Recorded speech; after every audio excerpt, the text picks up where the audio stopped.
Hello everyone, आप सभी का बहुत बहुत स्वागत है। तो आज की इस वीडियो में आज एक बार फिर से हम सीडीपी के कुछ मोस्ट इंपॉर्टेंट क्वेश्चन लेकर आए हैं, जो कि आपके आने वाले सभी टेट के एग्ज़ाम के लिए काफ़ी महत्वपूर्ण रहेंगे। यदि आप हमारे चैनल पर नए हैं तो चैनल को सब्सक्राइब कर लीजिए, वीडियो को लाइक और शेयर कर दीजिए। तो चलिए वीडियो को हम शुरू करते हैं। तो आज का हमारा पहला क्वेश्चन है। क्वेश्चन पूछा गया है कि बुनियादी स्तर पर मातृभाषा में शिक्षा देना बेहतर है क्योंकि यह बच्चों में आत्मविश्वास का विकास करेगा, अधिगम को सरल बनाएगा, बौद्धिक विकास में सहायता करेगा, या फिर प्राकृतिक वातावरण में बच्चों को सीखने में सहायता करेगा। तो क्या करेगा? तो यहाँ पर आपका राइट आंसर होगा प्राकृतिक वातावरण में बच्चों को सीखने में सहायता करेगा। ठीक है, प्राथमिक स्तर पर अर्थात कि बुनियादी स्तर पर जो है मातृभाषा में शिक्षा दिया जाना काफ़ी ज़्यादा बेहतर होता है, क्योंकि इससे बच्चे जो हैं अपनी मातृभाषा में सीखते हैं, जिसके कारण कि चीज़ें जो हैं काफ़ी आसान हो जाती हैं उनके लिए और वे काफ़ी आसानी से सीख पाते हैं। ठीक है, चलिए नेक्स्ट क्वेश्चन देखते हैं। थोड़ा सा डिटेल देख लेते हैं, उसके बाद नेक्स्ट क्वेश्चन देखेंगे। तो नेक्स्ट क्वेश्चन दिया गया है कि बुनियादी अर्थात कि प्राथमिक स्तर पर बच्चों को मातृभाषा में शिक्षा देना बेहतर होता है, क्योंकि इससे वे अपने आसपास के वातावरण के बारे में जो है जल्दी सीख सकते हैं। ठीक है, तो चलिए अब नेक्स्ट क्वेश्चन देखते हैं। नेक्स्ट क्वेश्चन क्या दिया गया है कि श्यामपट्ट पर लिखते समय सबसे महत्वपूर्ण क्या होना चाहिए। तो यहाँ पे ऑप्शन दिए गए हैं, अच्छी लिखावट होनी चाहिए, अच्छा लेखन स्पष्टता होनी चाहिए, या फिर बड़े अक्षरों में लिखना, या फिर छोटे अक्षरों में लिखना। तो क्या होना चाहिए? तो श्यामपट्ट पर लिखते समय जो है सबसे महत्वपूर्ण बात का ध्यान रखना चाहिए, तो आपके लेखन में स्पष्टता होनी चाहिए। ठीक है, साफ साफ अक्षरों में लिखा जाना चाहिए, ये नहीं कि जुगुड़ मुगुड़ करके कुछ भी लिख दिया। ठीक है, डॉक्टरों जैसे नहीं लिखना है। ठीक है, तो आपके लेखन में स्पष्टता होनी चाहिए। डॉक्टरों की राइटिंग में कोई स्पष्टता नहीं होती है, वो केवल मेडिकल वालों के लिए ही होता है। ठीक है, तो उस तरह से आपको नहीं लिखना है ताकि बच्चा जो है कंफ्यूज ना हो जाए। ठीक है, तो वही यहाँ पर बताया गया है कि लेखन में स्पष्टता होनी चाहिए। ठीक है, अच्छी लिखावट भी होनी चाहिए। ठीक है, तो यहाँ पर आपका राइट आंसर होगा ऑप्शन नंबर बी। ठीक है, कि लेखन में स्पष्टता होनी चाहिए। ठीक है, चलिए तो यहाँ पर थोड़ा सा डिटेल देखते हैं कि श्यामपट्ट लेखन का सबसे महत्वपूर्ण घटक लेखन में स्पष्टता होती है, जिससे छात्र श्यामपट्ट पर लिखी गई विषय वस्तु को आसानी से सुगमतापूर्वक पढ़ सके। ठीक है, तो क्या करना चाहिए? लेखन में स्पष्टता होनी चाहिए। ठीक है, चलिए नेक्स्ट देखते हैं।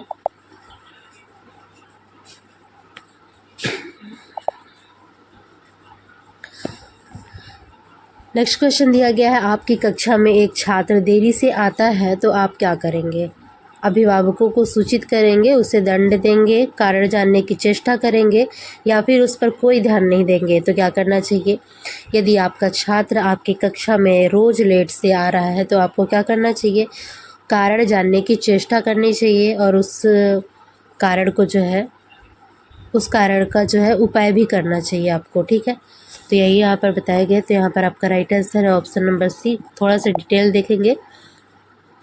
डिटेल में बताया गया कि सर्वप्रथम शिक्षक द्वारा छात्र के कक्षा में देर से आने का कारण जानने का जो है प्रयास करना चाहिए, और उसके बाद जो है उत्पन्न समस्या के समाधान के लिए आवश्यक उचित कदम उठाने चाहिए। ठीक है, चलिए नेक्स्ट क्वेश्चन देखते हैं। नेक्स्ट क्वेश्चन क्या दिया गया है?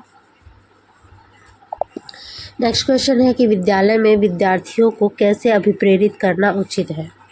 चुने गए अध्ययन के द्वारा, प्रासंगिक अध्ययन के द्वारा, गहन अध्ययन के द्वारा, या फिर सस्वर अधिगम के द्वारा। तो सस्वर अधिगम के द्वारा जो है विद्यालय में विद्यार्थियों को अभिप्रेरित करना उचित होता है। तो यहाँ पर राइट आंसर होगा ऑप्शन नंबर डी।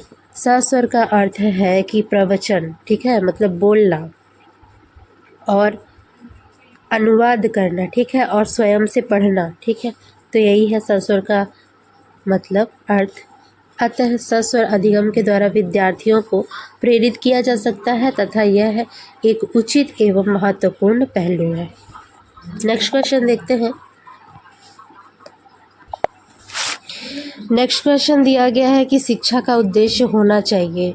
विद्यार्थी में व्यावसायिक कुशलता का विकास करना, विद्यार्थियों में सामाजिक जागरूकता का विकास करना, विद्यार्थियों को परीक्षा के लिए तैयार करना, या फिर व्यवहारिक जीवन के लिए तैयार करना। तो एक टीचर को जो है, एक शिक्षक को यह पता होना चाहिए कि शिक्षा का उद्देश्य क्या होना चाहिए, ठीक है। तो व्यवहारिक जीवन में विद्यार्थियों को, व्यवहारिक जीवन के लिए जो है विद्यार्थियों को तैयार करना ही शिक्षा का मुख्य उद्देश्य होना चाहिए, ठीक है। डिटेल्स में देखते हैं कि शिक्षा का मूल उद्देश्य जीवन जीने की कला सिखाना है, ठीक है, जिसमें जो है विद्यार्थी व्यवहारिक जीवन के लिए तैयार होता है, ठीक है। तो यह एक कला है जीवन जीने की। शिक्षा क्या है? शिक्षा जो है जीवन जीने की एक कला है, ठीक है। चलिए नेक्स्ट क्वेश्चन देखते हैं। नेक्स्ट क्वेश्चन दिया गया है कि विद्यार्थी में अवांछित व्यवहार को किंचित परिवर्तन करने में सबसे प्रभावी पद्धति है विद्यार्थी को दंड देना, अभिभावकों को ध्यान में इसे लाना, या फिर अवांछित व्यवहार के कारण को ढूंढना एवं उपचार का प्रबंध करना, या फिर इसकी उपेक्षा करना। तो विद्यार्थियों में जो अवांछित व्यवहार होते हैं उसमें परिवर्तन करने के लिए सबसे प्रभावी पद्धति क्या है? तो सबसे पहले क्या है? कारणों को ढूंढा जाना और फिर उसका उपचार करना, ठीक है। तो यही आपका राइट आंसर है, अवांछित व्यवहारों के कारणों को ढूंढना और उसके उपचार का प्रबंध करना। तो यहाँ पर राइट आंसर हो जाएगा ऑप्शन नंबर सी। डिटेल्स में देख लीजिए थोड़ा सा। तो दिया गया है कि सर्वप्रथम बालकों के अवांछित व्यवहार के कारणों को जानना आवश्यक होता है और उसके पश्चात जो है उसके समस्याओं का जो है उपचार करने के लिए प्रबंध करना ही बालकों के व्यवहार में परिवर्तन लाने का सबसे उचित तथा प्रचलित विधि है, ठीक है। तो यही करना चाहिए। नेक्स्ट क्वेश्चन दिया गया है कि आपको शिक्षक दिवस पर कुछ विद्यार्थियों ने एक बधाई पत्र भेजा है, आप क्या करेंगे ऐसी स्थिति में? कुछ नहीं कहेंगे, उन्हें धन्यवाद कहेंगे, उन्हें पैसे की बर्बादी नहीं करने के लिए बोलेंगे, या फिर उन्हें बदले में शुभकामनाएं देंगे? तो क्या करना चाहिए? यदि आपको कोई बच्चा जो है गिफ्ट दे रहा है, ठीक है, या फिर एक बधाई पत्र भेज रहा है, दे रहा है, तो आपको क्या करना चाहिए? उन्हें क्या करना चाहिए? धन्यवाद देना चाहिए, ठीक है। तो यहाँ पर आपका राइट आंसर होगा ऑप्शन नंबर बी। शिक्षक दिवस के अवसर पर छात्रों द्वारा शिक्षक को बधाई देने पर शिक्षक को औपचारिक रूप से जो है छात्रों को धन्यवाद देना चाहिए, ठीक है। चलिए नेक्स्ट क्वेश्चन है, जब एक विद्यार्थी असफल होता है तो समझ जाता है कि पद्धति असफल है, शिक्षक असफल है, पाठ्य पुस्तकें असफल है, यह वैयक्तिक असफलता है। तो जब कोई विद्यार्थी जो है असफल होता है तो यह माना जाता है कि एक शिक्षक असफल हुआ है, ठीक है। जब एक विद्यार्थी असफल होता है तो यह विद्यालय प्रशासन, शिक्षण पद्धति आदि की असफलता मानी जाती है। किसकी? विद्यालय की भी, जो प्रशासन है उसकी भी, और शिक्षक की भी, और जो शिक्षण पद्धतियाँ हैं इन्हें भी क्या माना जाता है? असफल माना जाता है, क्योंकि बाल केंद्रित शिक्षा है, ठीक है। हमारे देश में कैसी शिक्षा है? बाल केंद्रित शिक्षा है, और जो कि बालक के विकास के लिए काफ़ी महत्वपूर्ण है, ठीक है। बालक को केंद्र में रख करके जो है सारी चीज़ें जो है तैयार की जाती हैं, उन्हीं के अनुसार जो है सारे कार्य किए जाते हैं। आगे देखेंगे, और शिक्षण की सभी गतिविधियां बालक के अधिगम को सफल बनाने के लिए संचालित की जाती हैं। चलिए नेक्स्ट क्वेश्चन देखते हैं। नेक्स्ट क्वेश्चन क्या है? किसी विद्यार्थी की सबसे महत्वपूर्ण विशेषता क्या होती है? उत्तरदायित्व की अनुभूति, ईमानदारी, सहभागिता, या फिर आज्ञाकारिता। तो किसी विद्यार्थी की बात की गई है तो विद्यार्थी की सबसे महत्वपूर्ण विशेषता होनी चाहिए कि सहभागिता, ठीक है ना। ज़्यादा से ज़्यादा बढ़ चढ़ करके वो किसी कार्य में क्या हो? सहभागी हो, ठीक है। चाहे शिक्षा में हो, चाहे और किसी भी चीज़ में, या फिर खेल कूद वगैरह में हो सकता है, ठीक है।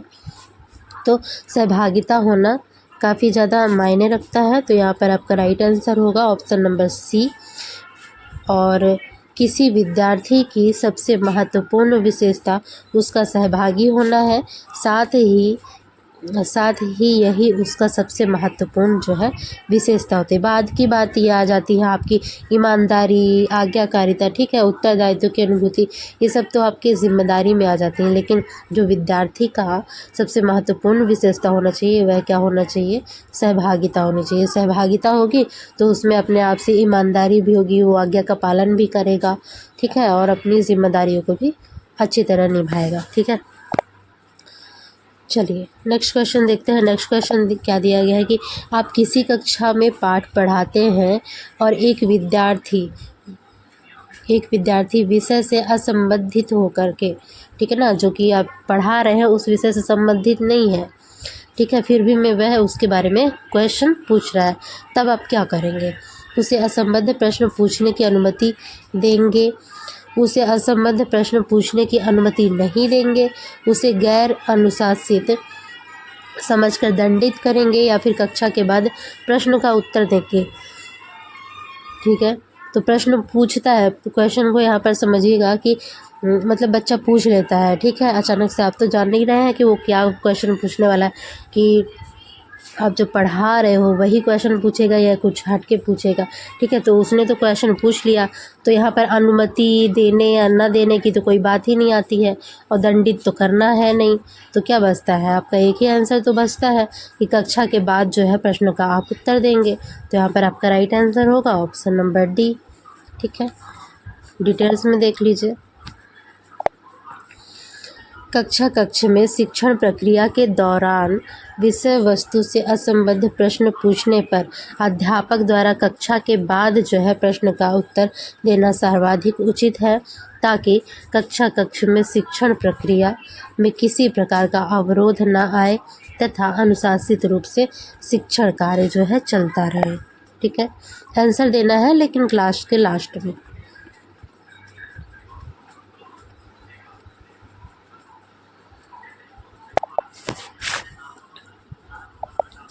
नेक्स्ट क्वेश्चन है, एक प्रसामान्य 12 वर्ष की आयु के बच्चे में सबसे अधिक होना संभव है। एक प्रसामान्य 12 वर्ष की आयु के बच्चों में सबसे अधिक होना संभव है। ऑप्शन दिए गए हैं। कुल प्रेरक समन्वय में कठिनाई, वयस्कों को खुश करने के बारे में दुश्चिंता की अनुभूति, अब और यहाँ में उसकी रुचियों को सीमित करना, या फिर समकक्षी अनुमोदनों के लिए बेचैनी। तो क्या लक्षण होते हैं 12 वर्ष के बच्चों में, कैसी समस्याएं जो है उत्पन्न होती हैं? तो समकक्षी के अनुमोदन के लिए बेचैनी, ठीक है। यहाँ पर देख सकते हैं आप डिटेल्स में कि समकक्षी के अनुमोदन के लिए बेचैनी जो है पूर्व किशोरावस्था, जो कि 9 से 12 वर्ष तक की होती है। कहाँ से कितने से कितनी होती है? पूर्व किशोरावस्था 9 से 12 वर्ष की होती है, का मुख्य लक्षण होता है, ठीक है। आगे देखेंगे, इस अवस्था का बालक जो है औपचारिक शिक्षा द्वारा समाज और संस्कृति के कुछ सरल और प्रारंभिक कौशलों को सीखता है, जैसे कि संबंध निगमनात्मक तर्क करने की योग्यता, आत्म अनुशासन तथा सामाजिक अनुमोदन के नियमों आदि का अधिगम जो है करता है।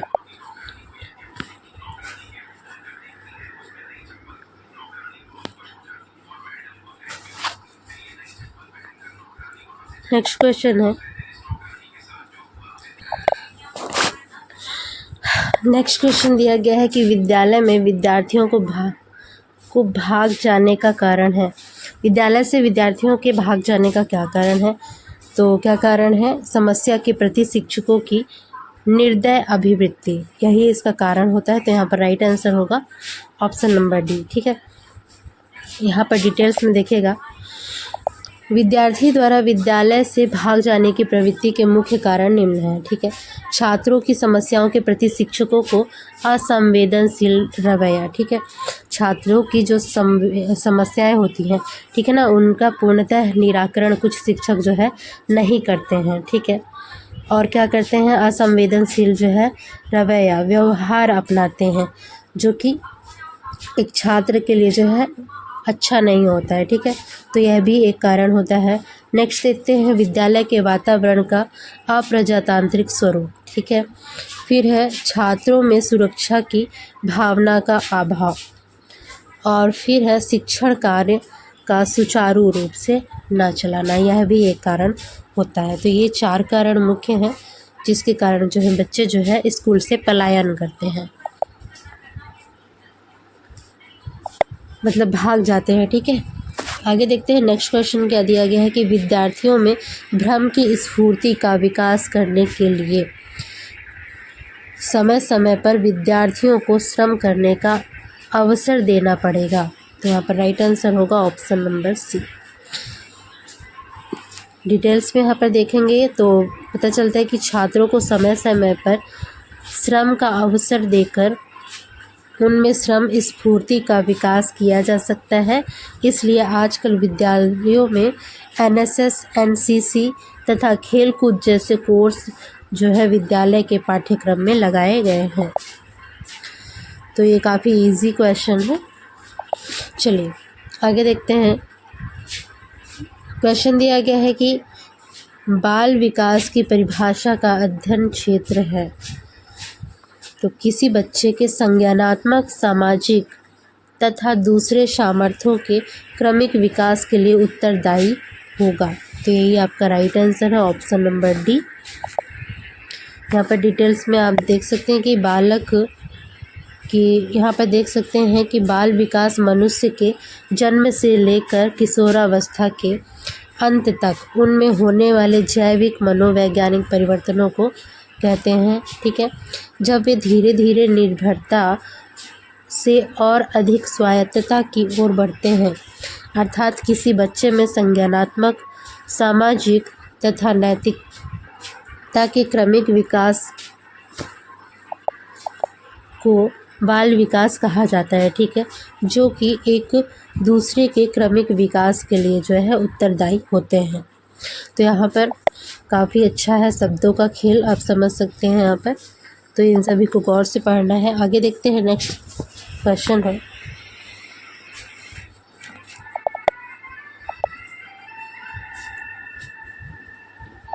नेक्स्ट क्वेश्चन दिया गया है कि प्राथमिक शिक्षकों के लिए बाल मनोविज्ञान का ज्ञान आवश्यक है, क्योंकि तो किस लिए आवश्यक होता है बाल मनोविज्ञान का ज्ञान होना।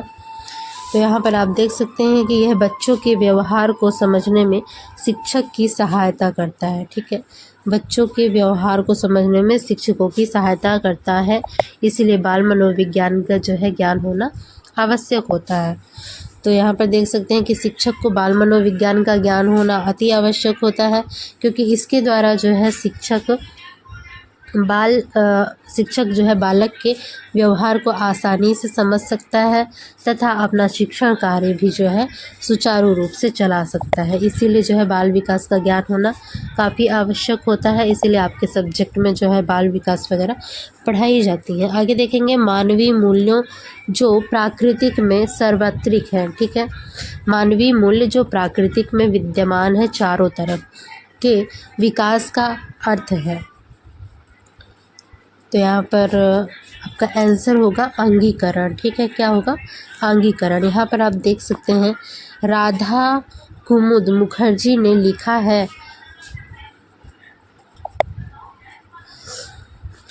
मूल्य समाज द्वारा मान्यता प्राप्त इच्छाएं एवं लक्ष्य है जिनका अंतरीकरण सीखने या सामाजिकरण की प्रक्रिया के माध्यम से होता है और जो बाद में व्यक्तिनिष्ठ मान और अभिलाषाएं बन जाती हैं, अर्थात मानवीय मूल्यों की पीढ़ी दर पीढ़ी अंगीकरण होता रहता है, ठीक है। और इसी प्रकार जो है उनका विकास भी पीढ़ी दर पीढ़ी होता रहता है। नेक्स्ट क्वेश्चन है, अपने विद्यार्थियों को समझने के लिए एक शिक्षक में अच्छी जानकारी होनी चाहिए। किस चीज़ की?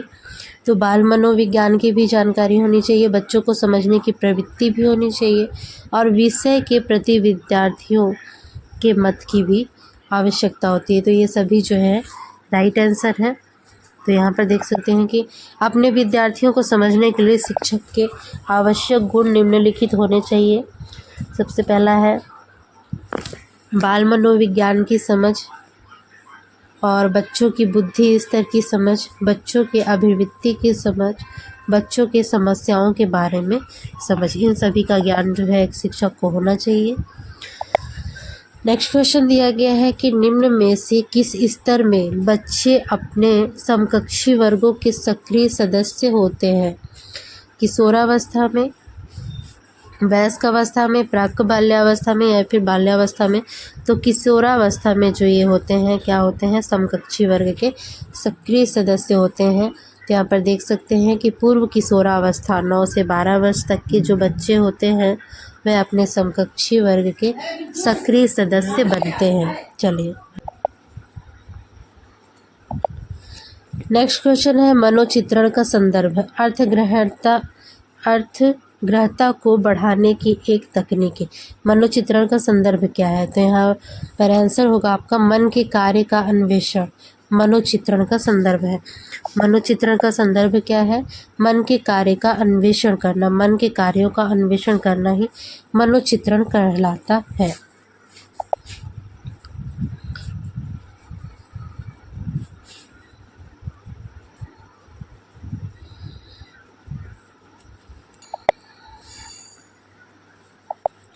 नेक्स्ट क्वेश्चन ये दिया गया है कि प्रतिभाशाली होने का संकेत निम्न में से क्या नहीं है? विचारों में सृजनात्मकता, दूसरों के साथ लड़ना, अभिव्यक्ति में अनूठापन या फिर कौतूहल। तो प्रतिभाशाली होने का संकेत क्या नहीं है? तो दूसरों के साथ में लड़ना यह जो है प्रतिभाशाली होने का जो है संकेत नहीं है।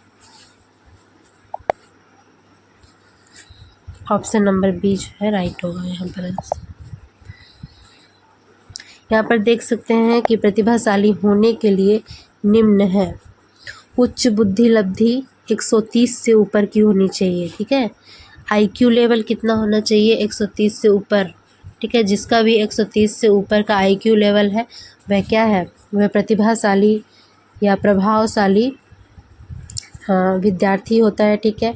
और विचारों में उसके सृजनात्मकता होती है, उत्सुकता होता है, उत्सुकता जैसे कि कौतूहल, और अभिव्यक्ति में अनूठापन भी होता है, ठीक है। दूसरों के साथ में लड़ाई झगड़ा करना प्रतिभाशाली होने का संकेत नहीं होता है, ठीक है।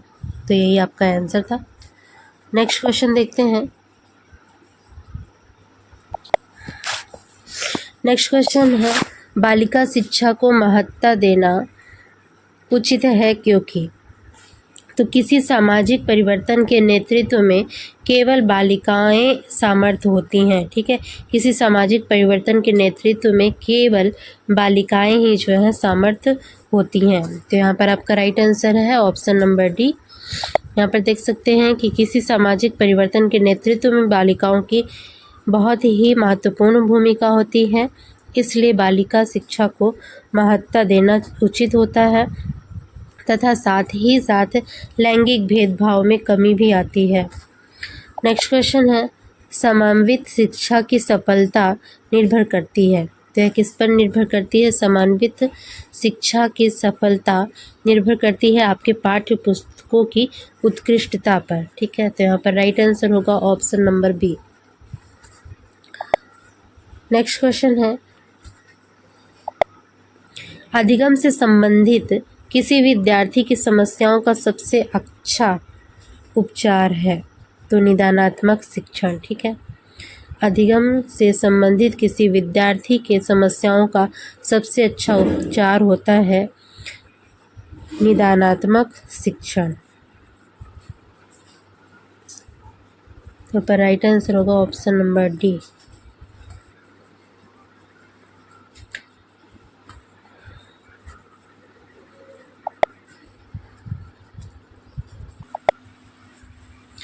अधिगम से संबंधित किसी विद्यार्थी के समस्याओं का सबसे अच्छा उपचार निदानात्मक शिक्षण द्वारा किया जा सकता है तथा साथ ही भविष्य का निर्धारण भी सही दिशा में किया जा सकता है, ठीक है। नेक्स्ट क्वेश्चन है एक शिक्षक विद्यार्थी को अनुप्रेरित कर सकता है पुरस्कार देकर शिक्षक विद्यार्थी को उसके द्वारा किए गए उचित कार्यों के लिए उचित पुरस्कार देकर के जो है उसे प्रेरित कर सकता है। नेक्स्ट क्वेश्चन है, यदि कोई विद्यार्थी आपका सम्मान नहीं करता है तो आप क्या करेंगे?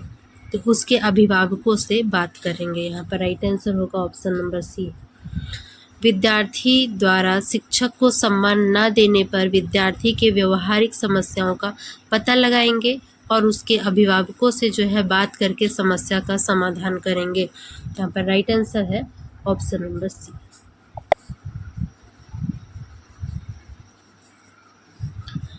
नेक्स्ट क्वेश्चन दिया गया है कि शिक्षण का सत्तावादी स्तर है तो शिक्षक केंद्रित, ठीक है। शिक्षण का सत्तावादी स्तर क्या होता है? जब शिक्षक केंद्रित हो, ठीक है। शिक्षण जब शिक्षक केंद्रित हो तो वह सत्तावादी स्तर पर उतर आता है, ठीक है। सत्तावादी स्तर होता है तो शिक्षण का सत्तावादी स्तर शिक्षक केंद्रित होता है, जबकि शिक्षक का प्रजातांत्रिक स्तर जो है छात्र केंद्रित होता है, ठीक है। आगे देखते हैं।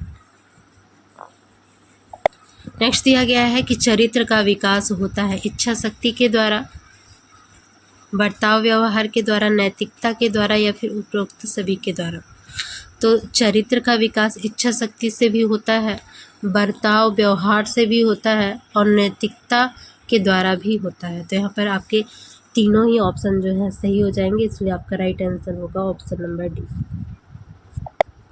नेक्स्ट क्वेश्चन दिया गया है, निम्न में से कौन सा शिक्षण अधिगम का स्तर नहीं है?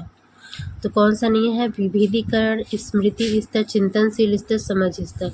तो विभेदीकरण का स्तर जो है यह आपके शिक्षण अधिगम का स्तर बिल्कुल भी नहीं है, इसलिए आपका राइट आंसर होगा ऑप्शन नंबर ए। तो विभेदीकरण का अधिगम स्तर नहीं है, इसमें छात्रों को बुद्धि लब्धि के आधार पर छोटे छोटे समूहों में बांटने की यह एक प्रक्रिया है। तो बच्चों को जो है छोटे छोटे समूहों में बांटना जो है उचित नहीं है बुद्धि लब्धि के आधार पर, ठीक है। चलिए नेक्स्ट क्वेश्चन देखते हैं। यदि एक विद्यार्थी कक्षा में भाग लेने में संकोच करता है तो आप उसे प्रश्न नहीं पूछेंगे? नहीं, तो इसका आंसर देख लेते हैं।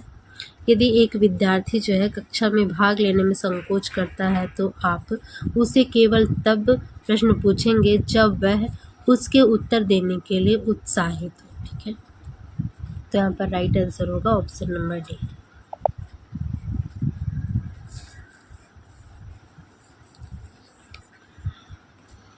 तो यहाँ पर आप देख सकते हैं कि शिक्षण अधिगम प्रक्रिया के दौरान शिक्षक द्वारा संकोची छात्र से तभी प्रश्न करने चाहिए जब वह उत्तर देने के लिए उत्साहित हो, ताकि धीरे धीरे उसमें जो है आत्मशक्ति का संचार हो सके और वह कक्षा में जो है सहभागी बन सके।